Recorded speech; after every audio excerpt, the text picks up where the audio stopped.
welcome back to the channel. So today we will be working on the SHELBY GT350. This is something that has been long overdue, but we are finally getting to it today, and that is the MGW short shifter. Now this is going to be a lengthy install just because it involves so many things and so many different steps, but I know that once I take it out for a test drive and I just notice the difference, it's gonna be absolutely worth it. And I'm gonna point out the obvious before anyone says it. Yes, the car is very dirty just because it was outside the garage when I was working on another install the other day, and I really didn't have time to get it cleaned up before making this video today, so just pointing that out there. But let's not delay this any further and let's get that short shifter unboxed.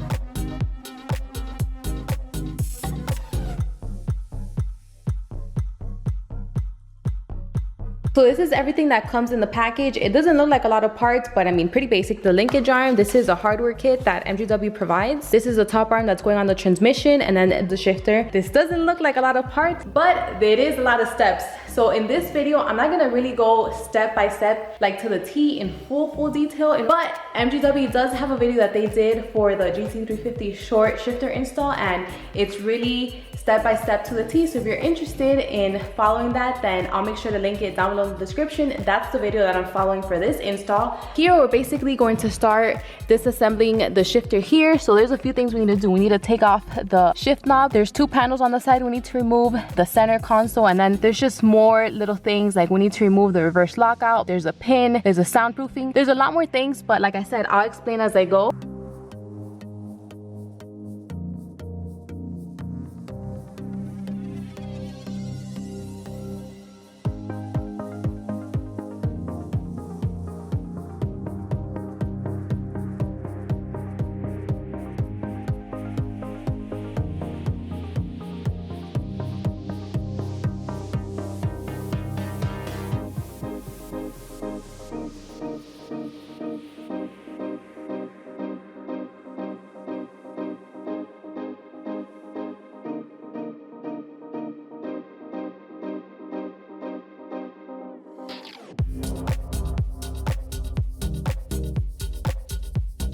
Stay such, okay? Stay, good girl. All right, so we're done disassembling everything that needed to be done here, and this is how it looks. It's a crazy mess. I just placed the parts here at the bottom and on this side as well, and it wasn't too bad. It was just a little bit tedious. Like these tabs right here to pull this up to remove the shift boot was a bit annoying, and then also to get that little roll pin out that you had to keep hammering, that was a bit annoying too, because you had to be careful with this spring right here. You had to hold it, and it'll just pop up. But we're done here. Now the only thing that's next, we need to actually raise up the car, and then we can start working underneath.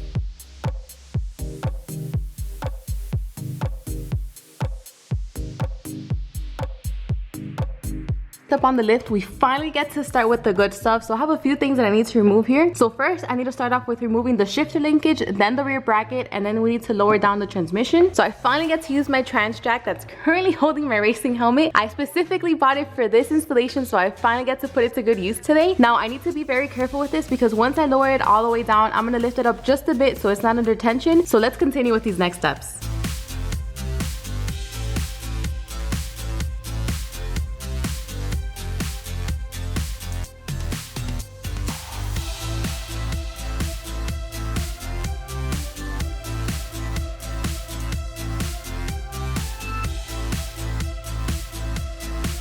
So I lowered the transmission. I'm not sure if you guys can see it, but I was completely freaking out while lowering it just because this is my first time doing this, and I just thought it was just gonna fall all the way down. I was really scared of that, so I was being really careful with the trans jack, just lowering it little by little. You can actually lower it a little bit more, but this is just as far as I feel comfortable lowering it. Let me tell you that I don't feel comfortable lowering it at all, period, but it has to be done in order for this installation. And now I have another few things that I need to remove. So I have a bolt all the way over there. I'm not sure if you guys can see it. And then another one on this side as well. After that, I need to remove this linkage that's on top of the drive shaft. And then we need to disassemble the stock shifter, which is here. Now the reason that we need to disassemble this is because I am not removing the drive shaft, so it's in the way. So in order to remove it without removing the drive shaft is to disassemble it. After this, after we disassemble that, we can go ahead, add the MGW shifter. So let's keep going.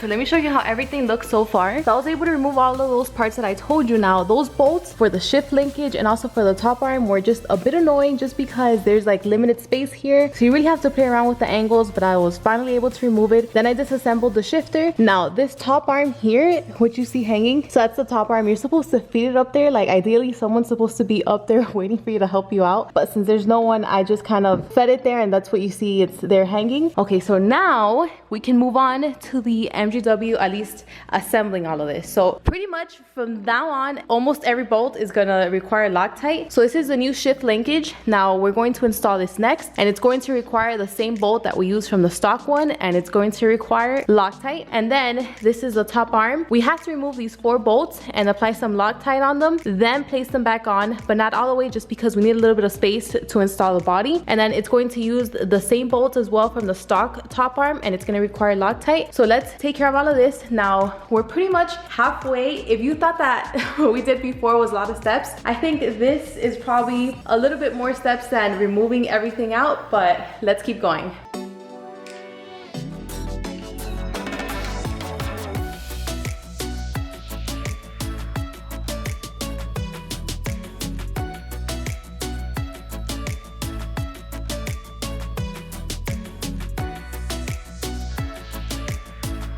Okay, so we're getting there. So I added the body. It's still loose, but there's these 2 pins that MGW provided. So I need to add Loctite on them, and then these will go on the body. Then I need to connect the body to the top arm with these 4 bolts here. Then bolt the shift linkage, add that rear bracket back on, bolt the transmission back up, and then we should be done with everything, at least underneath the car. Then we can lower it and then work inside.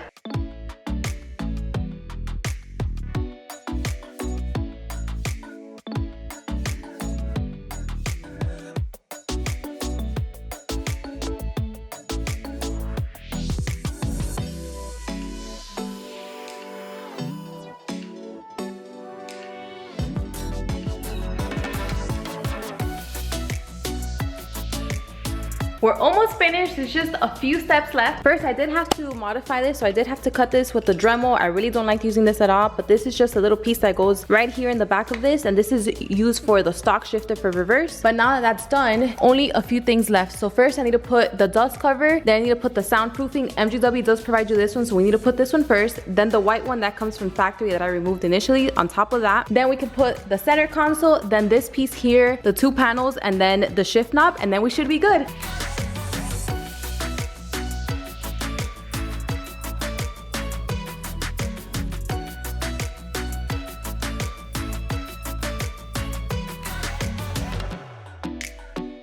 The shifter's installed, and just by feeling it now, I can tell that it's very solid. It has way less play on the stock one, so I'm so excited to take this out and try it. But unfortunately, it is very late today, so we won't be able to do that. But I'll see you guys tomorrow so we can take it out for a spin then. So it's the next day, so now the fun part begins because we finally get to test out the shifter, and I'm so excited for this. So as you see, I already moved the car out of the garage, but as I was thinking, I was like, oh, let me just stop here and tell you guys a little bit more of how it feels.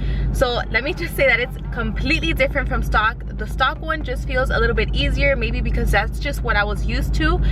You have to pull it up and then put it into gear for the stock one, and it just feels a lot softer. With this one, you have to push down and then put it into gear, so I just have to get used to it. You could, if you don't push as hard, you could probably miss and put it into first. So like I said, this is just gonna take some practice for me to figure it out, but let me just show you how this works.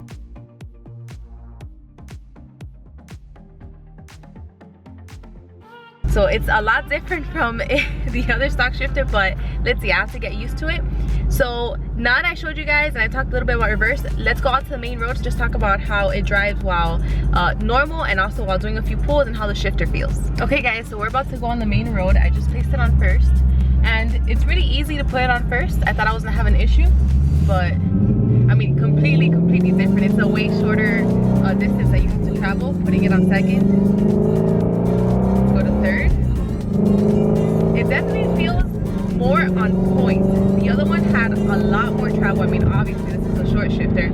I really do like this a lot better because the other one just had a lot more play, but this just feels so concrete. Even the downshifts, I'm like, I absolutely love it. It feels like night and day, honestly. Yeah, it feels very solid. I love the short throws. Honestly, I didn't know what I was missing out until now. Like, just driving here normal, it feels great. I can't imagine now just doing a few pulls and racing and just testing it out on the track. So let me try to do a U-turn here so I can do a few pulls and then see how it feels there, which I'm so excited for.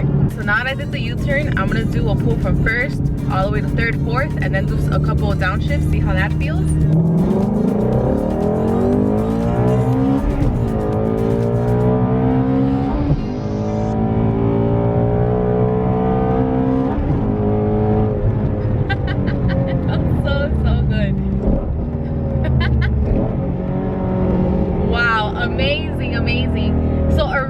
When I would accelerate like that, do a few pulls and I would do a few races, I would almost always, well not almost always, a lot of the times I would have issues from going to second or third.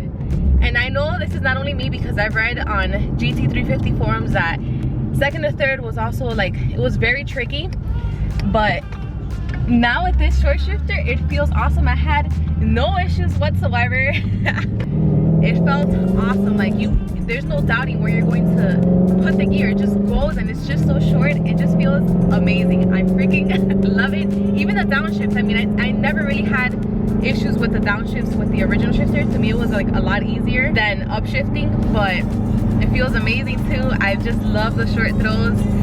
I'm in love with this shifter so far. I can't wait to test it out on the track, which is the next test, but I can't do it today, so we'll have to wait a few for that. So just to sum it up, I have to say that I absolutely love it so far. It just feels great. It makes a great driving experience. I honestly didn't know what I was missing out from the stock shifter to this one. I can't believe I didn't do this any sooner. It took me some time, but I finally have it. And I know there were so many of you that would tell me in the comments, you need to get that short shifter. It's gonna change everything. And now I finally see why. So now there's only one test left, which is testing it out at the track. Now I'm not really sure. I think it's like a month and a half when I'll be taking this car out to the track. So until then, let's see. But I absolutely think it's great. It feels great. It's just night and day. You would have to test it out yourself and just drive the car to see exactly what I'm talking about. And overall, the installation, it was a bit lengthy. Some things were annoying, like having to lower the transmission just to get to certain bolts that were not easily accessible. But other than that, after having it installed and having driven it, it makes it completely worth it. I hope you guys enjoyed this video. Thank you so much for watching, and I'll see you on the next one.